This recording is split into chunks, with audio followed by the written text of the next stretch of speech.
The Mask Comes Off, A Trio of Tales. Zvi Maushowitz, February 14, 2025. This post covers 3 recent shenanigans involving OpenAI. In each of them, OpenAI or Sam Altman attempt to hide the central thing going on. First, in 3 observations, Sam Altman's essay pitches our glorious AI future while attempting to pretend the downsides and dangers don't exist in some places, and in others admitting we're not going to like those downsides and dangers, but he's not about to let that stop him. He's going to transform the world whether we like it or not. Second, we have Frog and Toad, or There Is No Plan, where OpenAI reveals that its plan for ensuring AIs complement humans rather than AIs substituting for humans is to treat this as a design choice. They can simply not design AIs that will be substitutes. Except, of course, this is obvious nonsense in context, with all the talk of remote workers, and also how every company and lab will rush to do the substituting because that's where the money will be. OpenAI couldn't follow this path even if it wanted to do so, not without international coordination, which I'd be all for doing, but then you have to actually call for that. Third, a trade offer has arrived. Sam Altman was planning to buy off the OpenAI nonprofit for about $40 billion, even as the for-profit's valuation surged to $260 billion. Elon Musk has now offered $97 billion for the nonprofit, on a completely insane platform of returning OpenAI to a focus on open models. I don't actually believe him. Do you see Grok's weights running around the internet? And obviously his bid is intended as a giant monkey wrench to try and up the price and stop the greatest theft in human history. There was also an emergency 80K hours podcast on that. 3 observations. Altman used to understand that creating things smarter than us was very different than other forms of technology, that it posed an existential risk to humanity.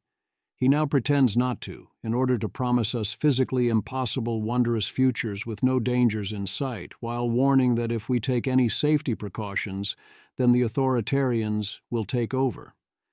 His post, 3 observations, is a cartoon villain speech if you are actually paying attention to it. Even when he says this time is different, he's now saying this time is just better. Sam Altman. In some sense, AGI is just another tool in this ever-taller scaffolding of human progress we are building together.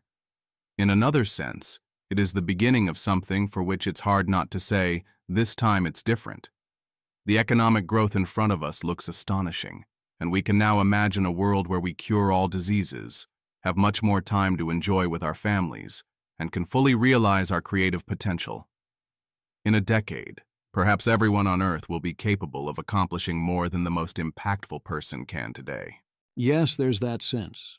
And then there's the third sense in that at least by default it is rapidly already moving from tool to agent and to entities in competition with us that are smarter, faster, more capable, and ultimately more competitive at everything other than literally be a human.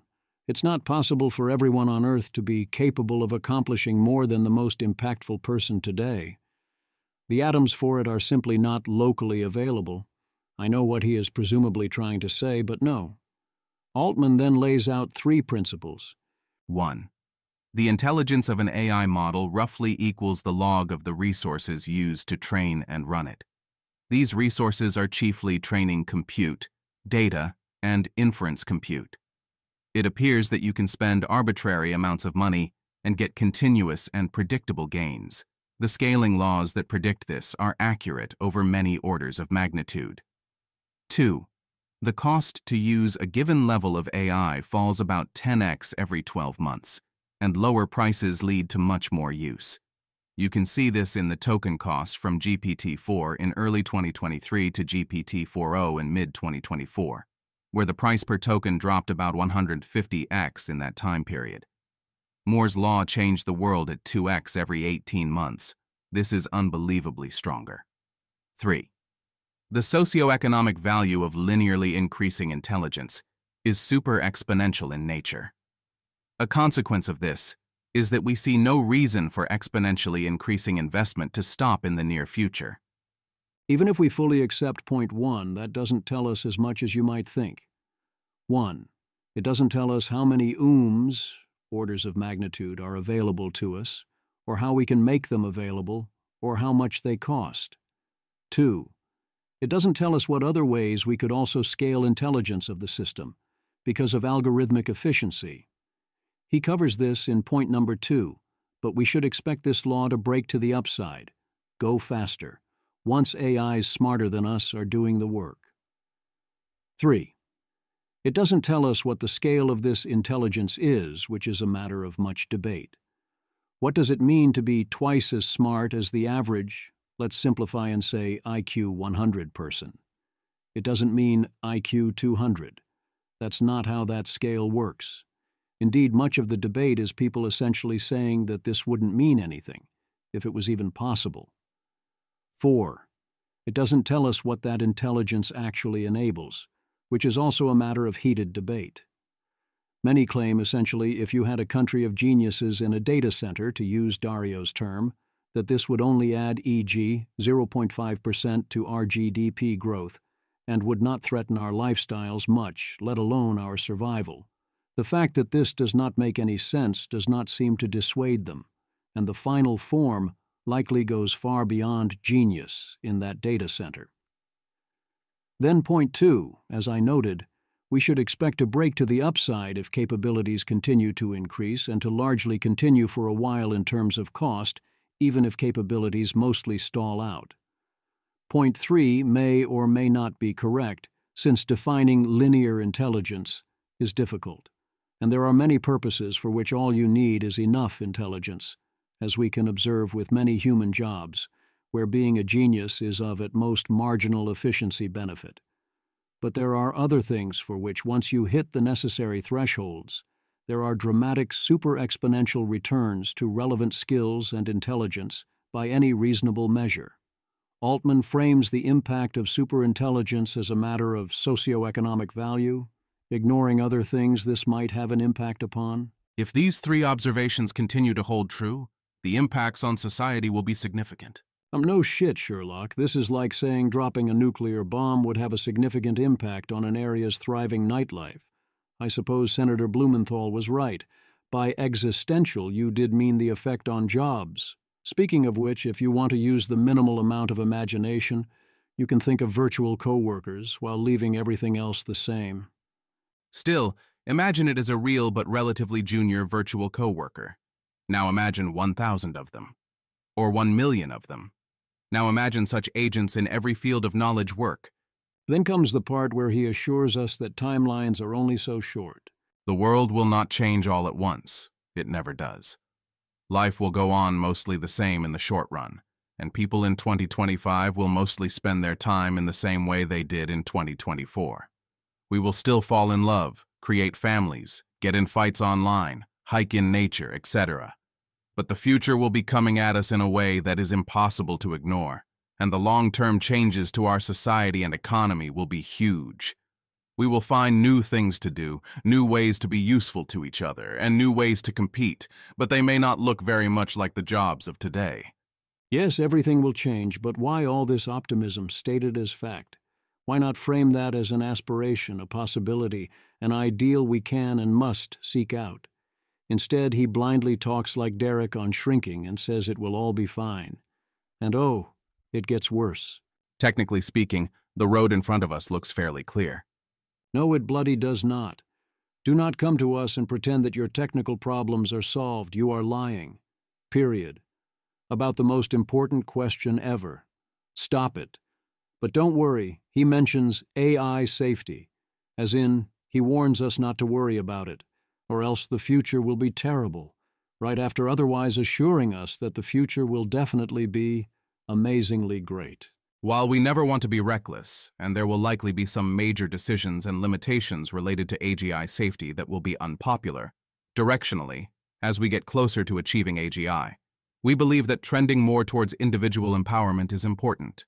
The other likely path we can see is AI being used by authoritarian governments to control their population through mass surveillance and loss of autonomy. That's right, Altman is saying we know pushing forward to AGI and beyond as much as possible might appear to be unsafe, and what we're going to do is going to be super unpopular, and we're going to transform the world, and put the entire species and planet at risk directly against the overwhelming preferences of the people, in America and around the world. But we have to override the people, and do it anyway. If we don't push forward quickly as possible, then China wins. Oh, and all without even acknowledging the possibility that there might be a loss of control or other existential risk in the room. At all. Not even to dismiss it, let alone argue against it or that the risk is worthwhile. Seriously. This is so obscene. Anyone in 2035 should be able to marshal the intellectual capacity equivalent to everyone in 2025. Everyone should have access to unlimited genius to direct however they can imagine. Let's say somehow you could pull that off without already having gotten everyone killed or disempowered along the way. Have you stopped, sir, for 5 minutes to ask how that could possibly work, even in theory? How the humans could possibly stay in control of such a scenario? How anyone could ever dare make any meaningful decision rather than handing it off to their unlimited geniuses? What happens when people direct their unlimited geniuses to fight with each other in various ways? This is not a serious vision of the future, or more to the point. How many people do you think this anyone consists of in 2035? As we will see later, there is no plan, no vision, except to build it and have faith. Now that Altman has made his intentions clear, what are you going to do about it? Frog and Toad, or there is no plan. Don't make me tap the sign. Hope is not a strategy. Solve for the equilibrium, etc. Gary Tan. We are very lucky that for now that frontier AI models are very smart toasters instead of Skynet. Personally, I hope it stays that way. This means agency is now the most important trait to teach our kids and will be a mega multiplier on any given person's life outcome. Image. Frog and Toad meme. AGI is not an agent, but we can make it an agent. Agency is important. By all means, teach everyone agency. Also, don't pretend that the frontier AI models will effectively be very smart toasters. The first thing many people do, the moment they know how, is make one an agent. Similarly, what type of agent will you build? Oh, OpenAI said at the summit, we'll simply only build the kind that complements humans, not the kind that substitutes for humans. It'll be fine. Wait, what? How? Huh? This was the discussion about it on Twitter. The OpenAI plan here makes no sense, or rather it is not a plan, and no one believes you when you call it a plan or claim it is your intention to do this. Connor Axiotes. I was invited to the OpenAI AI Economics event, and they said their AIs will just be used as tools so we won't see any real unemployment, as they will be complements, not substitutes. When I said that they'd be competing with human labor if Sama gets his AGI, I was told it was just a design choice and not to worry. From 2 professional economists. Also in the whole event, there was no mention of Sama's UBI experiment or any mention of what post-AGI wage distribution might look like, even when I asked. Sandro Gianella, OpenAI. Hey, glad you could make to our event. The point was not that it was just a design choice, but that we have agency on how we build and deploy these systems so they are complementing. We're happy to chat about UBI or wage distribution, but you can't fit everything into 1.5H. Connor Axiotes. I appreciate you getting me in.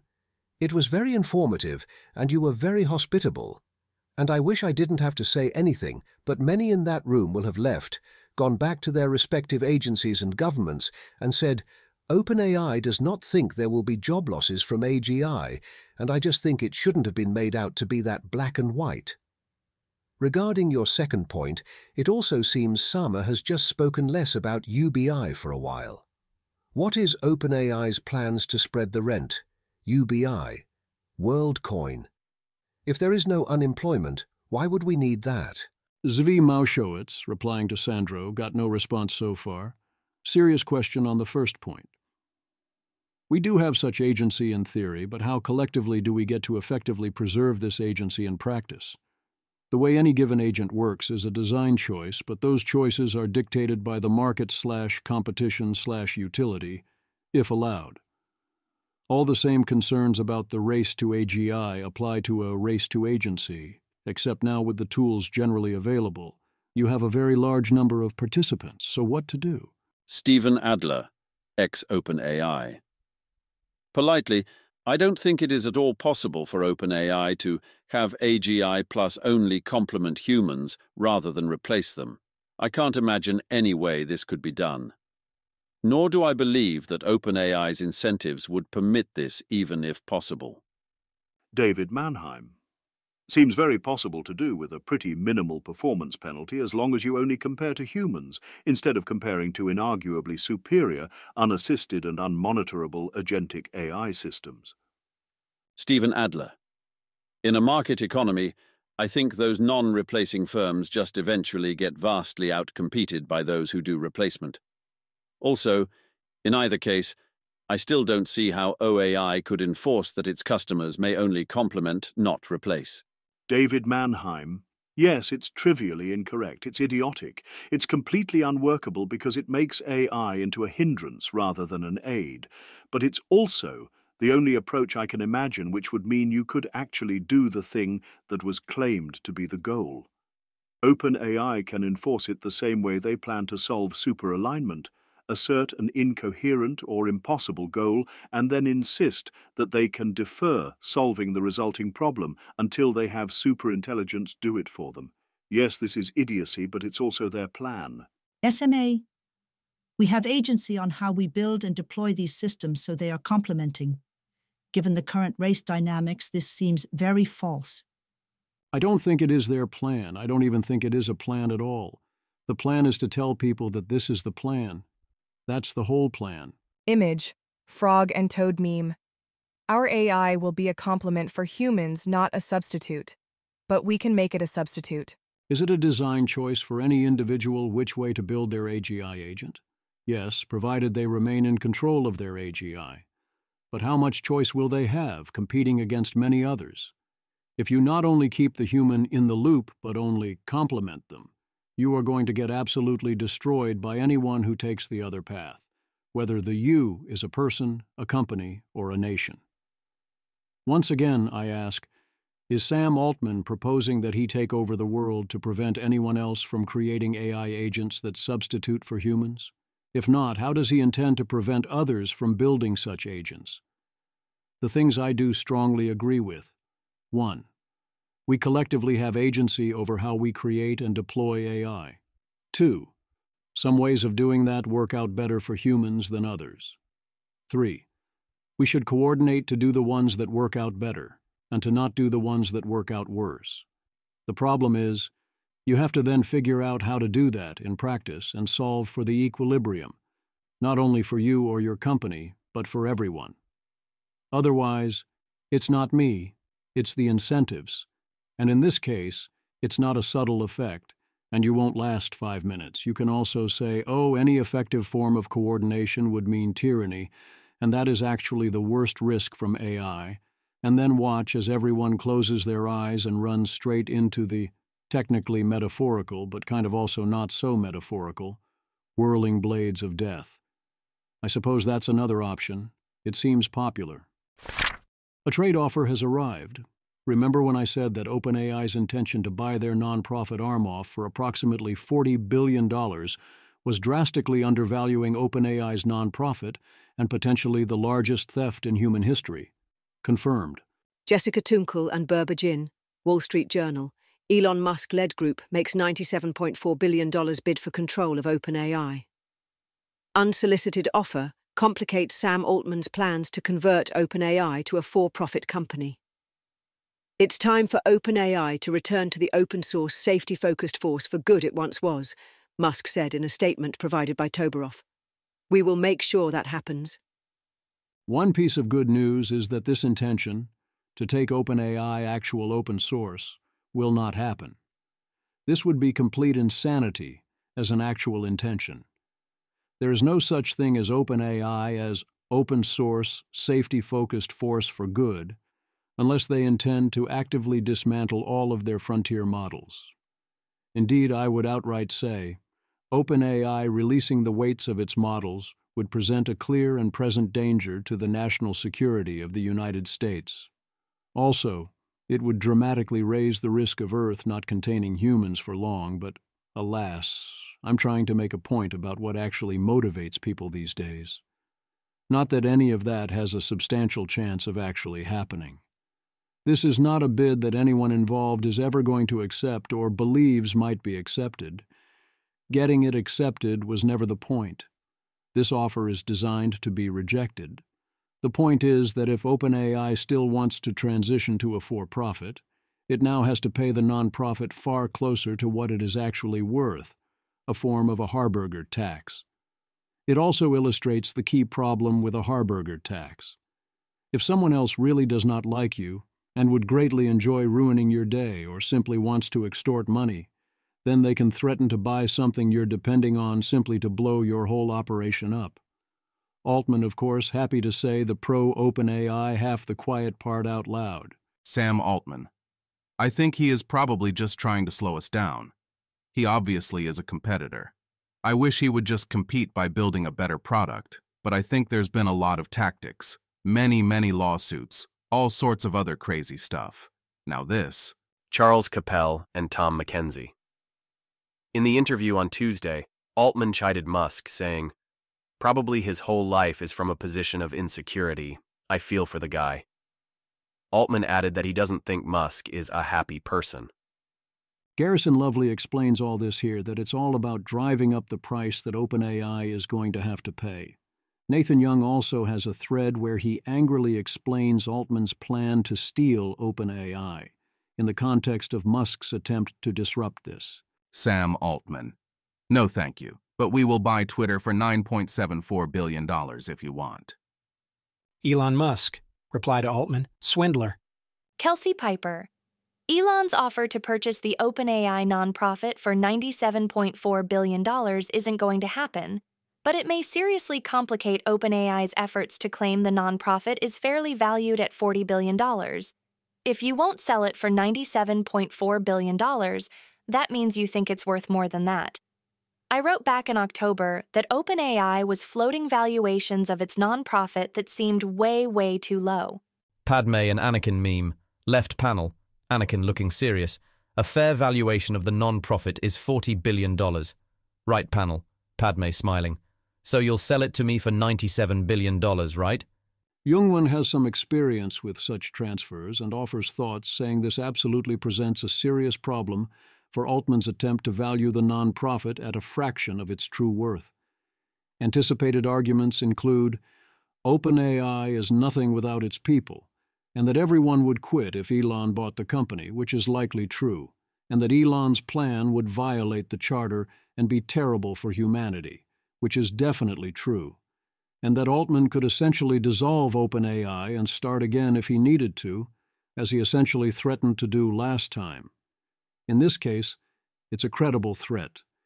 Indeed, one unlikely but possible danger of the $97 billion bid is if Altman accepts it, takes the $97 billion, and then destroys the company on the way out the door and starts again. Whoops. I don't think this is enough to make that worth considering, but there's a zone where things get interesting, at least in theory. 80K Hours had an emergency podcast on this, also listed under the week in audio. Another note is that technically, any board member can now sue if they think the nonprofit is not getting fair value and compensation. Finally, there's this. Brett Taylor, chairman of the board. OpenAI is not for sale because they have a mission of ensuring AGI benefits humanity, and I have a hard time seeing how this would. Image. Goose-chasing guy meme. That is all.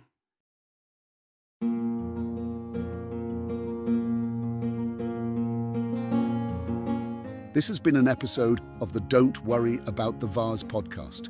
If you enjoyed this podcast, please visit thezv.substack.com to support the author. If you enjoy having AI-narrated episodes, please note this is a listener-supported podcast. To receive new posts and support the cost of creation, consider becoming a subscriber at dwatvpodcast.substack.com. Thanks for listening.